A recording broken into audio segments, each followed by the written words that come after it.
ಶಿವಾಯ ನಮ ಎಲ್ರಿಗೂ ನಮಸ್ಕಾರ. ನಾನು ನಿಮ್ಮ ಸಿದ್ಧಾರ್ಥಯಮ್ಮ. ನವರಾತ್ರಿ ಹಬ್ಬ ಶುಭಾಶಯಗಳು. ನವರಾತ್ರಿ, ಶಿವರಾತ್ರಿ ಈ ಥರ ಹಬ್ಬದಲ್ಲಿ ತುಂಬ ವಿಶೇಷವಾಗಿ ಮಾಡ್ತಾರೆ. ನವರಾತ್ರಿ ಬಂದು 9 ದಿವಸ ಪೂಜೆಯನ್ನು ಮಾಡಿ ಪ್ರಾರ್ಥನೆ ಮಾಡ್ತಾರೆ. ಒಂದೊಂದು ಮನೆಯಲ್ಲಿ ಬೊಂಬೆಗಳಿಟ್ಟು ಮಾಡುತ್ತಾರೆ. ಮನೆಯಲ್ಲಿ ಮಹಾಶಕ್ತಿ ಫೋಟೋ ಇರಲಿ, ವಿಗ್ರಹಗಳಿರಲಿ, ಅಲಂಕಾರವನ್ನು ಮಾಡಿ ಆ 9 ದಿವಸನೂ ಒಂದೊಂದು ದಿವಸಕ್ಕೂ ಒಂದೊಂದು ನೈವೇದ್ಯ ಇಟ್ಟು ಮಾಡ್ತಾರೆ. ಮುಖ್ಯವಾಗಿ ತ್ರಿಮೂರ್ತಿ ದೇವಿ, ಲಕ್ಷ್ಮಿ, ಸರಸ್ವತಿ, ಮಹೇಶ್ವರಿ ದೇವಿಗೆ ಮಾಡೋ ಪೂಜೆಗಳು. ಇನ್ನೊಂದು ಬಂದು ಮಾತಾ, 9 ಮಾತಾಗಳಿದ್ದಾರಲ್ಲ ಅವರಿಗೆ ಮಾಡೋ ಮುಖ್ಯವಾಗಿ ನವರಾತ್ರಿ ಪೂಜೆಗಳು.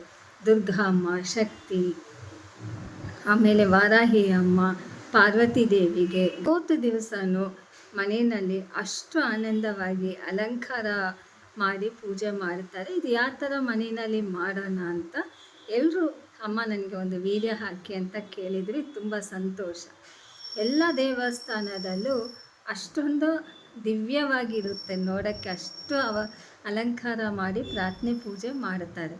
ಮನೆಯಲ್ಲಿ ಈಗ ಶಕ್ತಿ ಫೋಟೋ ಇದ್ರೂ ಸರಿ, ವಿಗ್ರಹ ಇದ್ದರೆ ಅಭಿಷೇಕ ಮಾಡಬೇಕು, ಫೋಟೋ ಇದ್ದರೆ ಅಲಂಕಾರ ಮಾಡಿ ಬೇವಿನ ಎಲೆ ಹಾರ, ಲಿಂಬೆಹಣ್ಣು ಹಾರ, ಹೂವಿನ ಅಲಂಕಾರ ಮಾಡಿ 3 ಮಣ್ಣಿನ ಮಡಿಕೆಯಲ್ಲಿ, ಒಂದು ಮಡಿಕೆಯಲ್ಲಿ ಅರಿಶಿನ ನೀರು, ಇನ್ನೊಂದು ಬೆಲ್ಲ ನೀರು, ಇನ್ನೊಂದು ಮೊಸರು ಇಟ್ಟು ಏನಾದರೂ ನೈವೇದ್ಯ ಇಟ್ಟು ಪೂಜೆ ಮಾಡಿ.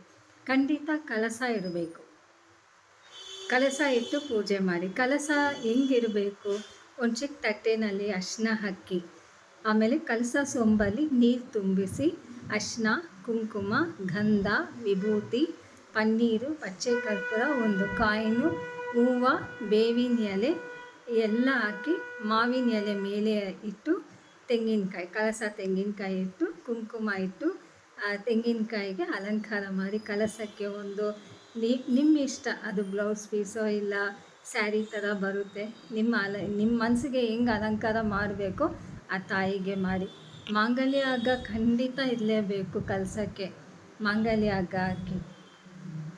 ಆಮೇಲೆ ನೀವು ಒಬ್ಬೊಬ್ಬರು ಗೊಲ್ಲು ಬೊಂಬೆ ಇಡ್ತಾರಲ್ಲ, ಗೊಲ್ಲು ಬೊಂಬೆ ಇಡೋರು ಇಟ್ಟು ಪೂಜೆ ಮಾಡಿ.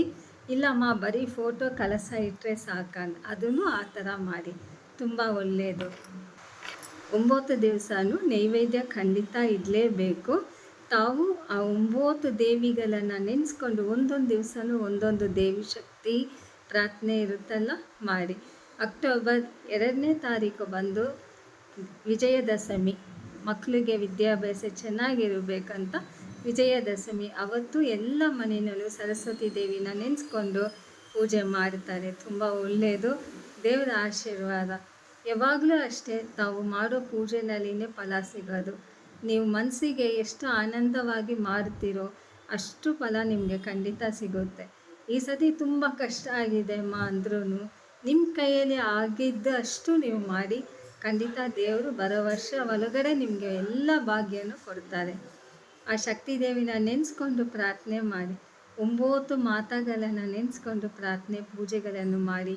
ಅರ್ಚನೆ ಖಂಡಿತ ಮಾಡಲೇಬೇಕು. ಅರ್ಚನೆ ಮಾಡಿ.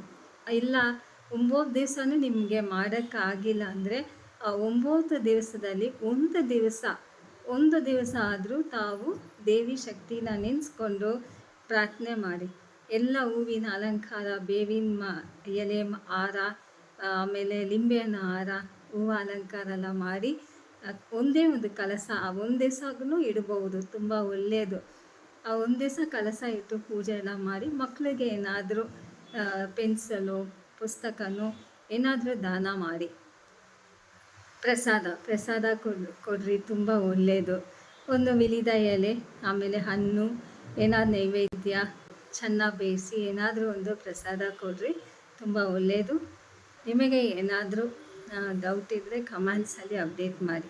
ಕಲಶ ಬಂದು ನವರಾತ್ರಿ ಎಲ್ಲ ಆದಮೇಲೆ ಮಾರನೇ ದಿವಸ ಆ ಕಲಶನ ತೆಗಿಬೇಕಂದ್ರೆ ಸ್ನಾನ ಮಾಡಿ ಫಸ್ಟು ದೀಪ ಎಲ್ಲ ಹಚ್ಚಿ ಕರ್ಪೂರ ಹಚ್ಚಿ ಪ್ರಾರ್ಥನೆ ಮಂಗಳಾರತಿ ಎಲ್ಲ ತೋರಿಸಿದ ಮೇಲೆ ಆ ಕರ್ಪೂರ ಉರಿತಾನೆ ಇರಬೇಕು.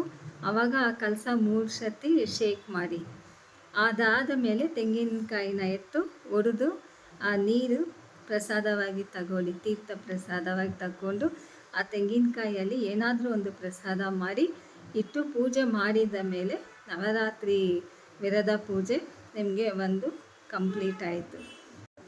ದೇವರ ಹತ್ರ ಬೇಡ್ಕೊಳ್ಳಿ, ಎಲ್ಲ ದೇವಿ ಶಕ್ತಿನೂ ನಿಮ್ಮ ಕುಟುಂಬನ ಧನಧಾನ್ಯ ಸಕಲ ಸಂಪತ್ತು ಸೌಭಾಗ್ಯವನ್ನು ಕೊಡಬೇಕಂತ ನಾನು ಪ್ರಾರ್ಥನೆ ಮಾಡ್ಕೊತೀನಿ.